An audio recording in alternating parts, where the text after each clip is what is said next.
नमस्कार। 2023 की महाभारत आप देख रहे हैं और आपके साथ मैं हूं पुनीत।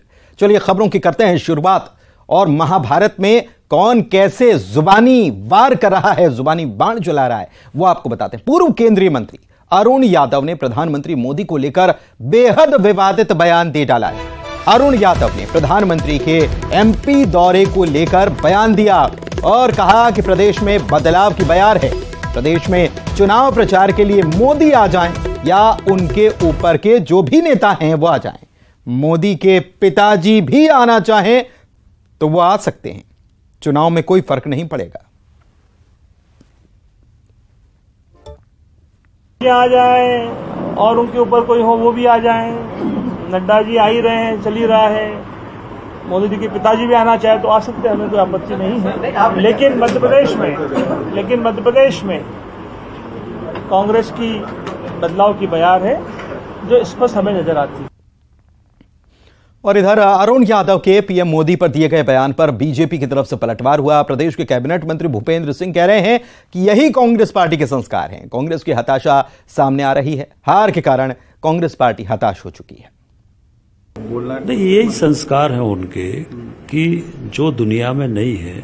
उनकी माताजी के बारे में कई बार कहा, पिताजी के बारे में आज फिर कांग्रेस ने, अरुण यादव जी ने कहा, और ये कई बार किस तरह की बातें मोदी जी के बारे में की हैं कांग्रेस ने। और ये इसीलिए मैं कह रहा हूं कि कांग्रेस जो है वो कांग्रेस में ना संस्कार है ना संस्कृति है, और इस कारण से इस तरह की बातें कांग्रेस के लोग करते हैं।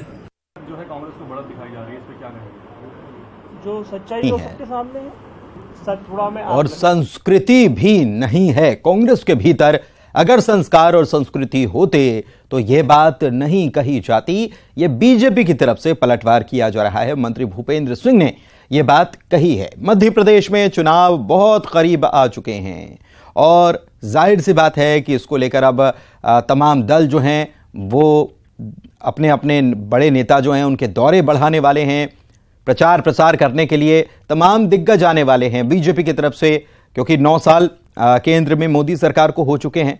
तो ऐसे में बड़े बड़े दिग्गज जो हैं वो लगातार दौरे करने वाले। मध्य प्रदेश में भी चुनाव होने वाला है। चूंकि शैलेंद्र चौहान हमारे संवाददाता भोपाल से लाइव जुड़े हुए हैं, सीधे उन्हीं के पास चलते हैं। शैलेंद्र, सियासत में एक दूसरे के ऊपर निशाना साधना नई बात नहीं है।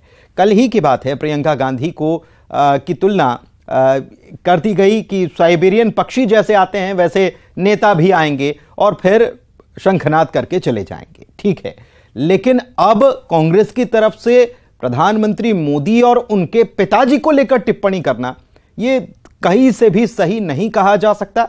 राजनीति में एक शुचिता होती है, एक मर्यादा होती है, और उसको भी क्या मध्य प्रदेश में लांघा जा रहा है? देखिए, कांग्रेस के नेताओं के बयान अक्सर पीएम मोदी को लेकर जब भी आए हैं तो उसका कांग्रेस को नुकसान ही उठाना पड़ा है। तो अभी हमने देखा कि आज अरुण यादव का जिस तरह बयान आया है तो कहीं ना कहीं वो लग रहा है कि उन्होंने जिस तरह व्यक्तिगत बयान दिया है या व्यक्तिगत शब्दों का उनके ऊपर जो आरोप लगाए हैं या उस तरह के बयान आने के बाद से बात कही जाती रही है कि ये कहीं ना कहीं कांग्रेस को नुकसान ही पहुंचाएगा। अरुण यादव अक्सर इस तरह के बयानों को लेकर सुर्खियों में रहते हैं, जबकि ये कहा जाता है कि कांग्रेस में अभी फिलहाल की वर्तमान परिस्थितियों में अरुण यादव खुद कहीं ना कहीं पार्टी में हाशिए पर है। और उनका ये बयान ये बताता है कि वो कहीं ना कहीं केवल एक सुर्खियों में आने के लिए इस तरह उन्होंने बयान दिया है, ताकि कहीं ना कहीं वो, और भाजपा नेता भी यही कह रहे हैं कि अरुण यादव को अभी कांग्रेस में ही तवज्जो नहीं मिल रही है, तो वो इस तरह का बयान देकर एक सुर्खियों में बने रहना चाहते हैं।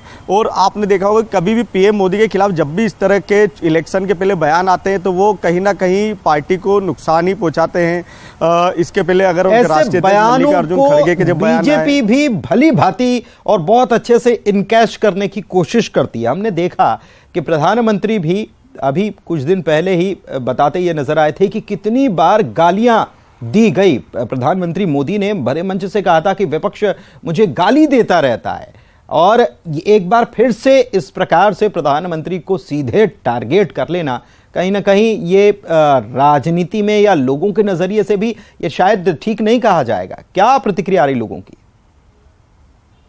जी बिल्कुल, देखिए साफ बात है कि अब भाजपा ही नेता ही नहीं, कांग्रेस के भी कुछ नेता बोलते हैं कि कम से कम पब्लिक प्लेटफॉर्म पर पीएम के खिलाफ इस तरह के शब्दों से बचना चाहिए, और पब्लिक की भी यही प्रतिक्रिया होती है कि इस तरह के बयानों को देने से क्योंकि वो देश के प्रधानमंत्री, और अगर आप उनके खिलाफ इस तरह का बयान देंगे तो निश्चित ही है कि एक सहानुभूति होती है और लोगों को ये लगता है कि कांग्रेस व्यक्तिगत आरोप, व्यक्तिगत हमले करती है। तो हमने कई अभी लोगों से बात की जब इस बयान को लेकर, तो सबने यही कहा कि कांग्रेस क्या किसी भी नेता को या दोनों ही दलों को, अगर भाजपा भी ऐसा करती है किसी बड़े नेता के खिलाफ इस तरह के बयान देती है तो उनको भी बचना चाहिए। और यही बात बार बार आ रही है कि ये जब भी चुनाव आता है इस तरह के बयान आते हैं और पूरी भाजपा एकजुट होकर फिर इस बयानों के खिलाफ एकजुट होकर जब बोलती है तो वो कांग्रेस को नुकसान ही पहुंचाता है। और आज फिर वही बात लग रही है कि अब क्योंकि पीएम मोदी का प्रस्तावित दौरा 27 जून को है और ये माना जा रहा है कि भाजपा मध्य प्रदेश में अपने विजय संकल्प का चुनावी कैंपेन का शंखनाद इसी बड़े आयोजन के साथ करेगी, जिसमें पीएम मोदी खुद भोपाल में मौजूद रहेंगे। अब इस तरह का जो बयान आया है वो निश्चित है अब आने वाले 2-4 दिन या आने वाले जब तक कि पीएम मोदी भोपाल में आने वाले होंगे तब तक ये मुद्दा बना रहेगा और ये कहीं ना कहीं कांग्रेस को बैकफुट पर ही धकेलेगा। दूध का जला छाछ भी फूंक फूंक कर पीता है। कांग्रेस ने सरकार मध्य प्रदेश में बना तो ली थी, लेकिन कैसे हाथ से छूट गई सत्ता ये हमने देखा है 2018 के बाद जो उपचुनाव हुआ उसमें। लेकिन क्या कर्नाटक का जो नतीजा आया है, राज्य अलग है, परिस्थितियां अलग है, उसने कांग्रेस को उत्साह के साथ अति उत्साह में तो नहीं भर दिया, तभी इस प्रकार के बयान तो नहीं निकल रहे हैं।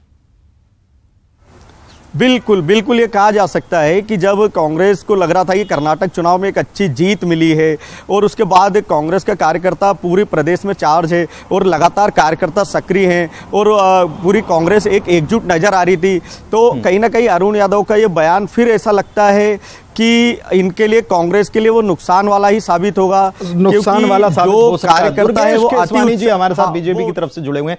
दुर्गेश जी, अभी अभी ये बयान जो है ये जाहिर सी बात है कि हर तरफ चर्चा में आ गया है, लेकिन कैसे देख रहे हैं इस बयान को? क्या संस्कार संस्कृति यही है ये आप कहेंगे, या फिर क्या मानेंगे अरुण यादव ने जो कहा है उस पर? देखिए, अरुण यादव जी पूर्व कांग्रेस के अध्यक्ष रह चुके हैं और कांग्रेस के लोग समय समय पर मोदी जी को गालियां देने का काम करते रहे हैं। कभी कोई मौत का सौदागर, अनेक अनर्गल चीजें मोदी जी के बारे में कहते रहे और उसी एक लिस्ट में आज अरुण यादव जी का भी नाम जुड़ा है।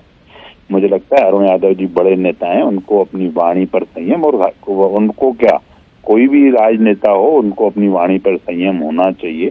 आज वो जिस तरह की भाषा करते हुए, भाषा का उपयोग करते हुए दिख रहे हैं, आज उन्होंने अपना कद घटाकर एक गली मोहल्ले के नेता की कर दी है। मुझे लगता है ये निंदनीय है, कांग्रेस अशोभनीय है। उनके पिताजी भी राजनीति में रहे हैं, तो क्या हम उस निचले स्तर पर गिरकर बात करें क्या? ठीक है, आप हमारे साथ बने रहिए।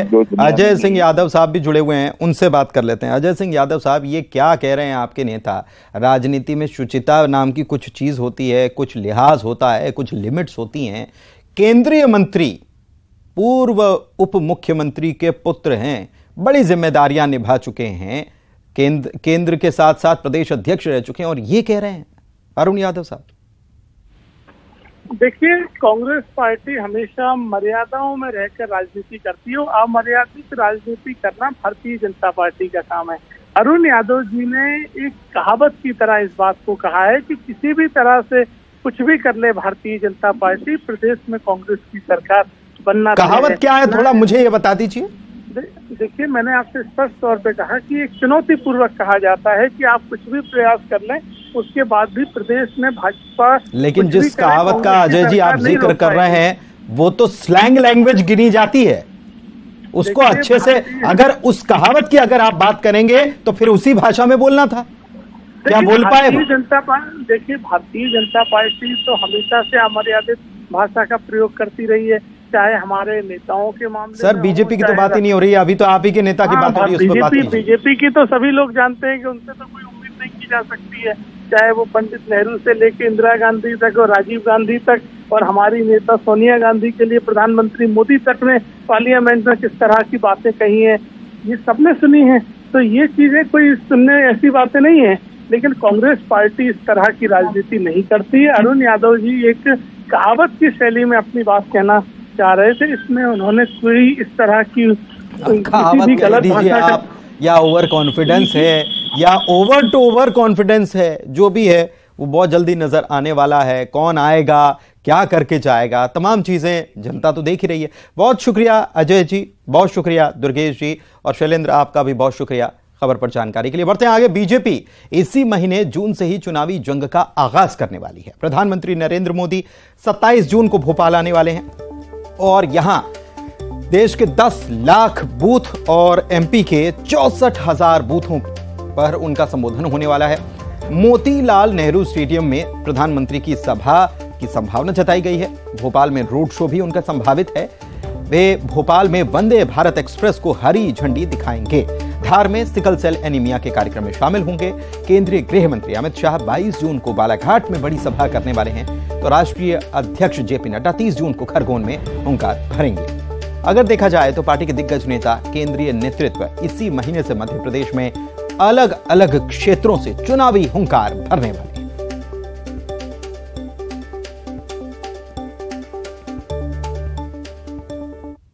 भारतीय जनता पार्टी मध्य प्रदेश के लिए और मध्य प्रदेश की जनता के लिए सौभाग्य का विषय है कि दुनिया के सर्वाधिक लोकप्रिय नेता, भारत के यशस्वी प्रधानमंत्री माननीय नरेंद्र मोदी जी 27 तारीख को भोपाल पधार रहे हैं और ये हम सब लोगों का सौभाग्य है कि माननीय प्रधानमंत्री जी मध्य प्रदेश के दौरे पर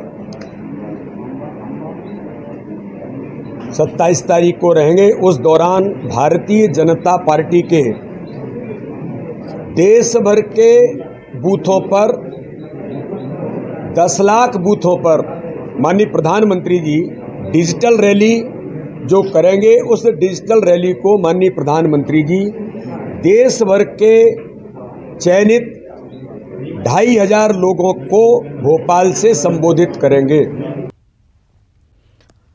फिल्म अभिनेता आशुतोष राणा से न्यूज 18 मध्य प्रदेश के एडिटर सुधीर दीक्षित ने हिंदू राष्ट्र और राम राज्य को लेकर खुलकर बातचीत की।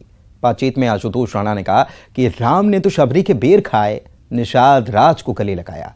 आशुतोष राणा ने कहा कि अब वक्त आ गया है कि राम के आचरण को जीवन में उतारा जाए। विपत्ति जब आती है कायर को भी दहलाती है। सूरमा नहीं विचलित होते, क्षण नहीं धीरज खोते, विघ्नों को गले लगाते हैं, कांटों में राह बनाते हैं, संकट का चरण न कहते हैं और मुख से कभी न उफ कहते हैं। 2 शब्द है, एक हिंदू राष्ट्र, एक राम राज्य। क्या अंतर पाते हैं आप? कि हम राम को तो मानते हैं, लेकिन अब आवश्यकता है राम की मानने की। हमने परमात्मा श्री राम के चरण तो पूजे हैं, लेकिन कहीं ना कहीं मर्यादा पुरुषोत्तम श्री राम के अब आचरण को भी धारण हमें करना चाहिए। तो मुझे लगता है कि फिर जो उन्होंने घोषणा की है, परमात्मा जो घोषणा करते हैं वो व्यर्थ में घोषणा नहीं करते। और इस पूरी बातचीत को आप देख सकते हैं आज शाम 5:55 पर सिर्फ न्यूज 18 मध्य प्रदेश छत्तीसगढ़ पर। और इसी के साथ इस बुलेटिन में इतना ही। नमस्कार।